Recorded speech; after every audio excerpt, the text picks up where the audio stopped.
The story commenced at a college graduation celebration. Friends and classmates reveled throughout the night on a moonlit beach. Kay, however, felt a growing discomfort watching her boyfriend Jonah engage in what seemed like an overly familiar interaction with Chanda. To ensure an uninhibited good time for all, Mitch collected everyone's mobile phones and tossed them into the car's trunk. Not long after, Vance and Gilbert stumbled upon a large, glistening gelatinous sphere on the sand. It appeared peculiar, but they dismissed it without much thought. The following day dawned with clear skies, yet only a handful of them remained on the shoreline. Kay and Mitch had spent the night sleeping in the lifeguard tower. Jonah and Chanda, alongside Vance and his partner Ronnie, had crashed in a convertible, while Marcia awoke, bare-chested, on a picnic table. Kay noticed various articles of clothing and sleeping bags strewn abandoned across the sand. Had everyone else simply left? A sense of unease settled over her. As Kay attempted to piece things together, a seagull descended onto the beach. To her shock, the bird seemed to become ensnared.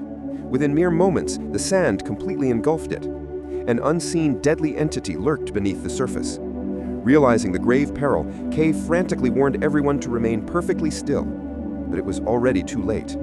Marcia, still disoriented, took a step onto the sand and instantly became trapped. She desperately clawed at the ground to free herself, but her efforts were in vain. Vance disregarded everyone's dire warnings, determined to rescue Marcia. As he struggled, the subterranean creature tore away a portion of his face, then dragged him completely beneath the surface. This horrific spectacle left everyone utterly petrified. They argued vehemently about the nature of the deadly beach. Without their phones locked in the trunk, they had no means to summon aid. Jonah attempted to start the car and drive away, but predictably, the engine wouldn't turn over. Kay yearned to understand what lurked beneath their precarious perch. She cautiously extended her hand near the sand. Immediately, numerous translucent tendril-like appendages emerged, mirroring every movement of her fingers. Meanwhile, Gilbert, who had indulged too heavily the previous night, had been stuffed into a trash can as a drunken prank. Ironically, this very act had, for the moment, preserved his life. Gilbert now awoke, cursing and struggling to extricate himself, but he was too portly and firmly wedged. Vance swiftly elucidated their perilous predicament, cautioning everyone to stay put. As long as they avoided direct contact with the sand, they would, for a time, be safe. But as the hours dragged on, their resolve slowly began to wane. Kay couldn't comprehend it. Just last night, they had been frolicking on the sand without incident. Why had this lethal monstrosity suddenly manifested? Where had everyone else gone? Had the creature consumed them all? Such thoughts pushed everyone to their breaking point. Gilbert's situation was the most agonizing. Not only was he painfully stuck, but he was also baking under the relentless sun. To alleviate Gilbert's suffering, Jonah tossed him a bottle of sunscreen. The distance was considerable, but Jonah's aim was precise. Gilbert quickly applied the lotion to his skin, instantly experiencing relief from his torment. Just then, Kay spotted something new. Everyone followed her gaze. The strange gelatinous sphere Vance and Gilbert had discovered last night had ruptured. They finally understood. The creature beneath the sand had originated from that sphere. It was, in fact, an egg. After everyone had fallen asleep, the monster had hatched and burrowed beneath the sand. Those thread-like forms were its sensory appendages. To ascertain the creature's attack radius, Kay threw a sausage onto the sand. As expected, the sausage vanished instantly. She repeated the action several more times until the final sausage remained untouched. Now they knew the creature's precise reach. If they could surpass that boundary, they could potentially escape to safety. The only complication was the considerable distance to the safe zone. How could they bridge it without touching the treacherous sand? Jonah conceived a plan. There were 2 surfboards in the car. He carefully placed one surfboard onto the sand, stepped onto it, then gingerly positioned the second surfboard in front of him. The maneuver proceeded smoothly, but as Jonah transferred one foot onto a wooden stool, the monster struck. It forcibly pulled the surfboard backward. Jonah nearly toppled, but fortunately he managed to brace himself with his hands. However, the board continued to slide back, and Jonah's grip was failing. The creature's tentacles reappeared, attempting to impale Jonah's abdomen. In a desperate surge of strength, Jonah leapt with all his might onto the picnic table. He was safe, but his stomach had been grievously wounded. Pain rapidly radiated through his body. Evidently, the tentacles were venomous. Jonah rested on the table for a moment and then noticed Marcia's abandoned bag.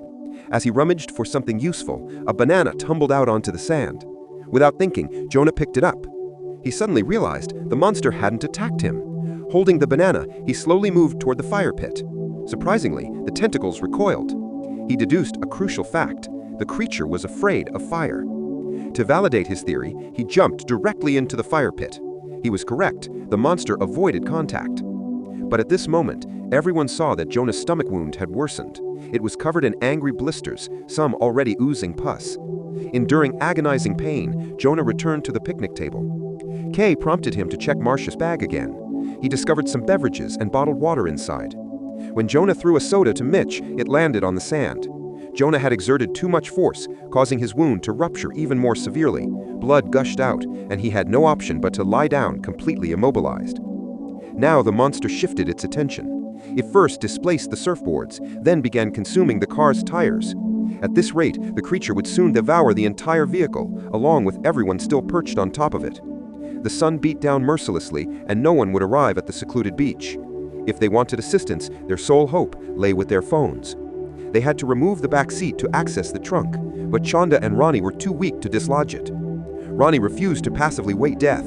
She stepped onto the bumper with both feet, gripping Chanda with one hand, and used her free hand to insert the key into the trunk lock. As the trunk began to unlatch, Ronnie lost her footing and almost fell. Seeing this, Mitch grabbed a body hook and attempted to assist. They all collaborated and were on the cusp of success when suddenly a beach patrol car approached. The blare of the siren startled Ronnie so severely that the trunk slammed shut in her panic. Ronnie tumbled onto the car, her fingers becoming painfully trapped. They waved frantically for help. Kay yelled at Beach Patrol Officer Alex not to exit his vehicle. She implored him to call for backup, explaining there was a people-eating monster beneath the sand. But regardless of Kay's desperate warnings, Alex dismissed her claims. He accused them of being intoxicated. When he observed Kiona lying weakly on the table, Alex stepped out to investigate. Everyone believed he would undoubtedly be doomed, but to their astonishment, nothing happened. Alex was perfectly unharmed, thanks to his sturdy boots. Apparently, the monster couldn't inflict harm without direct skin contact. Alex first walked up to Jonah. He recoiled in disgust at Jonah's stomach wound, mistakenly believing it to be a sexually transmitted disease. Then he went over to Gilbert, attempting to pull him from the trash can, but he failed. The entire situation defied logic, and Alex grew increasingly frustrated. He walked to the lifeguard tower and commanded Kay and Mitch to descend, but doing so meant certain death. Naturally, they refused. Enraged, Alex threatened to pepper spray them. As he shouted, the keys dangling from his belt slipped. He bent down to retrieve them without thinking, but the moment his hand touched the sand, he couldn't withdraw it. Panicked, Alex sprayed pepper spray at the creature's tentacles.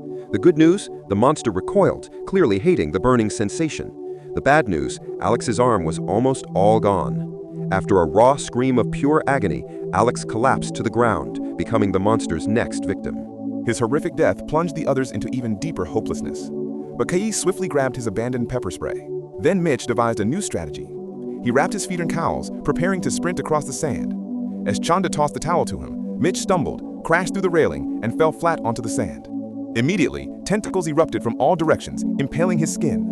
Within moments, the creature utterly devoured Mitch. Not even a bone remained. All that was left was a terrifying human-shaped bloodstain on the sand. Mitch's brutal demise cast a pall of sorrow over everyone once more. But Kai knew this was not the time for grief. They had to find a way to escape quickly. She instructed Chanda to retrieve a section of railing from the ground and place it on the car. Then Kai removed a few more segments. She took a deep breath and leaped onto the car. To illustrate the escape route to Gilbert, Kai told him to attempt to rotate himself. Gilbert gritted his teeth and pushed through the pain. Meanwhile, with Kai and Chanda's assistance, Ronnie finally extracted her trapped fingers from the trunk.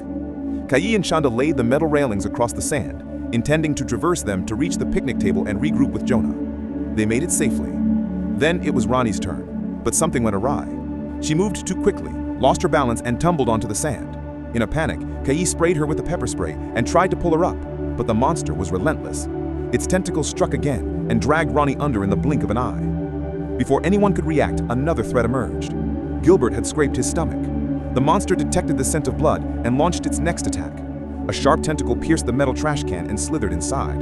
But Gilbert remained completely oblivious. Chanda, wrapping her feet in towels, safely ran to the police car. Everyone cheered at this fleeting glimpse of hope, but as they laughed, Gilbert suddenly froze. Something was moving inside the trash can. The slender tentacles had thickened and grown powerful. They coiled around Gilbert and yanked him deep beneath the sand. The tentacles didn't cease there. They began violently slamming into the police car. Chanda lost her balance, fell onto the hood, and blacked out. It wasn't until nightfall that she awoke to Kai's voice. Chanda climbed onto the car roof and discovered a life raft.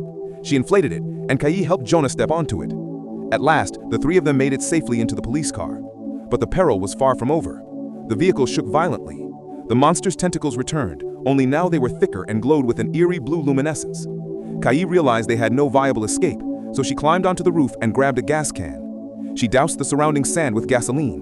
When the tentacles approached, Kai lit a match from her pocket and ignited the gasoline. The tentacles erupted into flames. Kai quickly clambered back inside. The creature attempted to force open the car door but failed. Time passed and the night grew silent. The fire finally consumed the tentacles. Inside the car, everyone sat in stunned silence, reflecting on the nightmare they had just endured. When morning arrived, Jonah had ceased breathing. His injuries had been too severe. Just then, a young man heading out to surf spotted them and roused Kai and Chanda. They carefully exited the car, tested the ground, and finally let out a long, shuddering sigh of relief. Kai and Chanda were ultimately rescued, but the monster wasn't truly dead. It had only lost one tentacle. In the final scene, the creature was revealed to be a massive jellyfish, silently navigating its way towards another crowded beach.